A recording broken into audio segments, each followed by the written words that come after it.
Hi, Chiro Sanino here, and let's start this new training analyzing how I positioned the Vray physical camera in this scene. First of all, I created this shot, in which the most interesting element of the scene, the table with the chairs, respects the rule of thirds that we have seen in previous training and tutorials. Another important element of this shot are the so-called input lines, geometries that allow the viewer to enter deeper into the scene that we are framing. These things significantly increase the perception of a three-dimensional image and make the scene more beautiful and interesting. Now, let's focusing on the Vray physical camera and do the first settings. First, the focal length 24 is almost a wide angle, which means that with this type of focal length, if the target of the physical camera is pointed slightly downwards or upwards, there will be a perspective distortion, as visible in this case. Basically, it's the same thing that happens outdoors. Take a picture of a high building and pointing upwards. The shorter is the focal length and the more will be the distortion.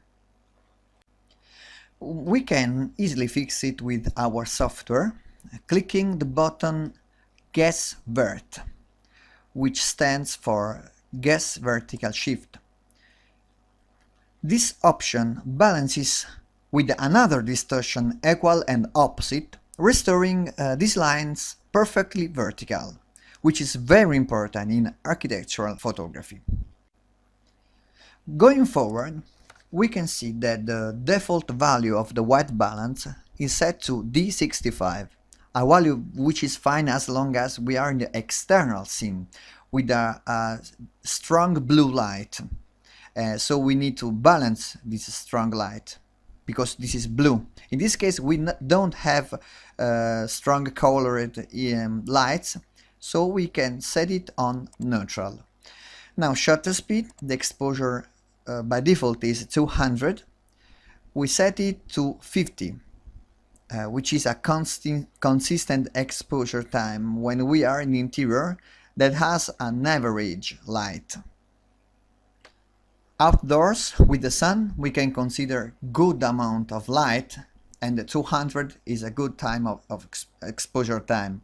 And in the interior, we consider average amount of light, so 50 is a coherent value with the real photography.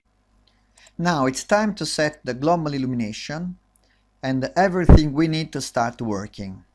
The settings that I'm going to show you are the same settings I showed you in the basic lesson number 2, so there's nothing new for the moment. Activating frame buffer, gamma 2.2, activating the global illumination, irradiance map low for the first tests, show calculate phase, light cache 500s and show calculate phase.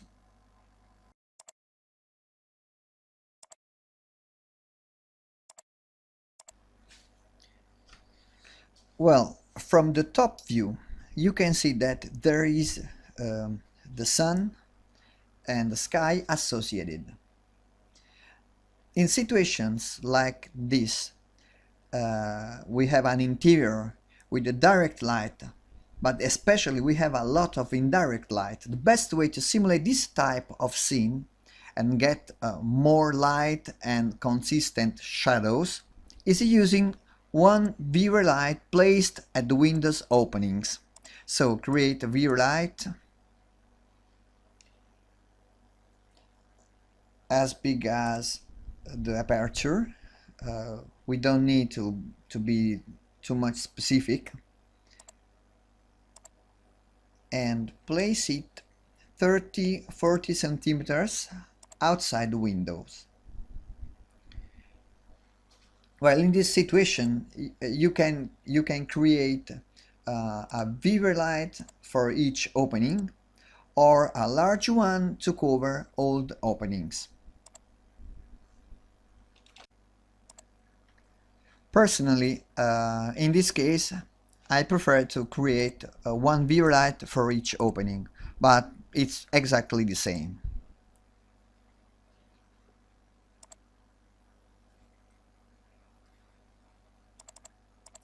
Okay.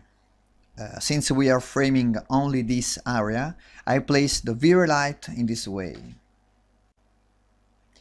When we use the viewer light to bring a light inside, indirect light coming from the outside, do not use the standard lights, standard viewer lights, the equivalent of a bank light.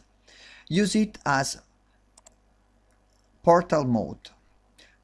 Just a tick here, all the parameters are disabled, and the viewer light completely interfaces to the light outside of the scene, bringing into the interior viewer light coming from the sun and the sky. Let's see what happens with the first test render.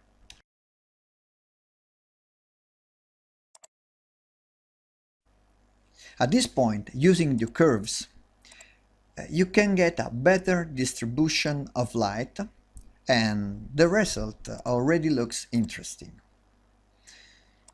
Now, I suggest you to click the right button in this area. You can see the color float exceeds the value 1.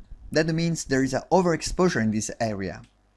Get it here is normal because the outside is brightest than the interior, but the overexposure on the floor is not an interesting condition. To handle this difference in brightness between inside and outside, we must use as color mapping exponential instead of linear. Let's see the result. Here we are. In this area, the overexposure is gone.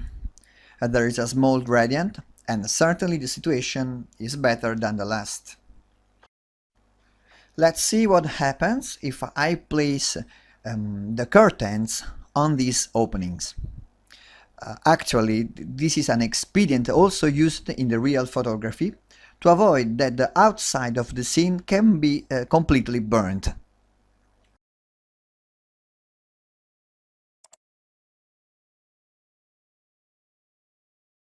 So create the curtains and apply a new material. The whole scene has a generic material, such as Pratix, when we balance the lights, but only for the curtains I will create a new material called Vray two-sided material.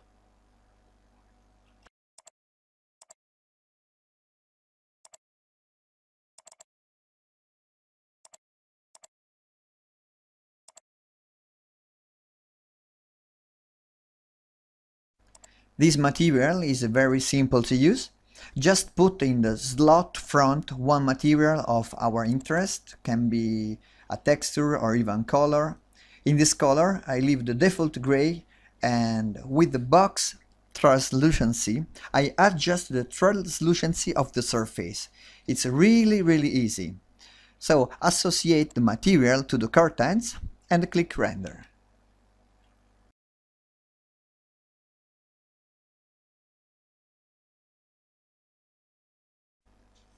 The shader of the curtains is fine, but we lost the effect of the V-Ray light portals, because now they are outside the curtains, and they're outside, and the curtains stops the effect of the lights. In this case, we can fix the situation by placing the portal directly in front of the curtains. This way.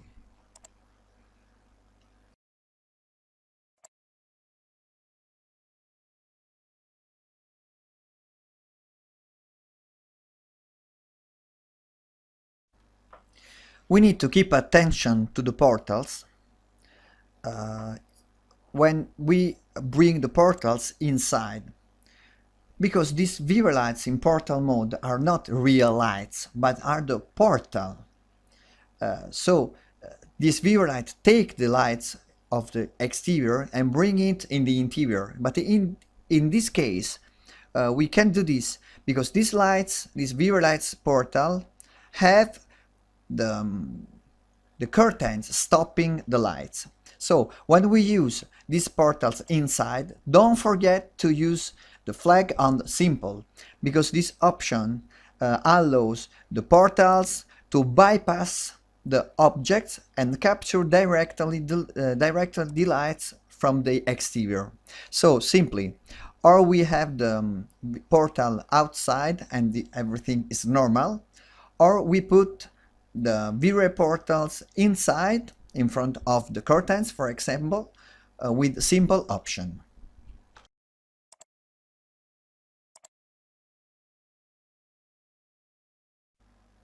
Start another render.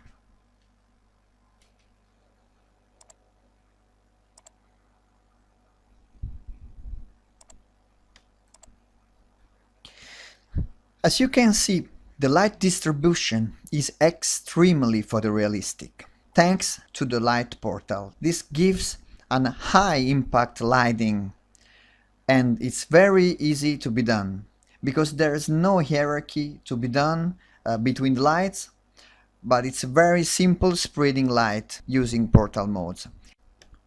And one more thing, these are realistic shadows generated by the light portal, and we don't have to care about splotches or grainy effect because they will be fixed just before rendering. And step number 4. Last thing to say about color mapping and exponential mode. We used exponential mode for the color mapping, but we have one more way very similar to exponential, and it is HSV exponential. This kind of color mapping compresses the tones and preserves the colors.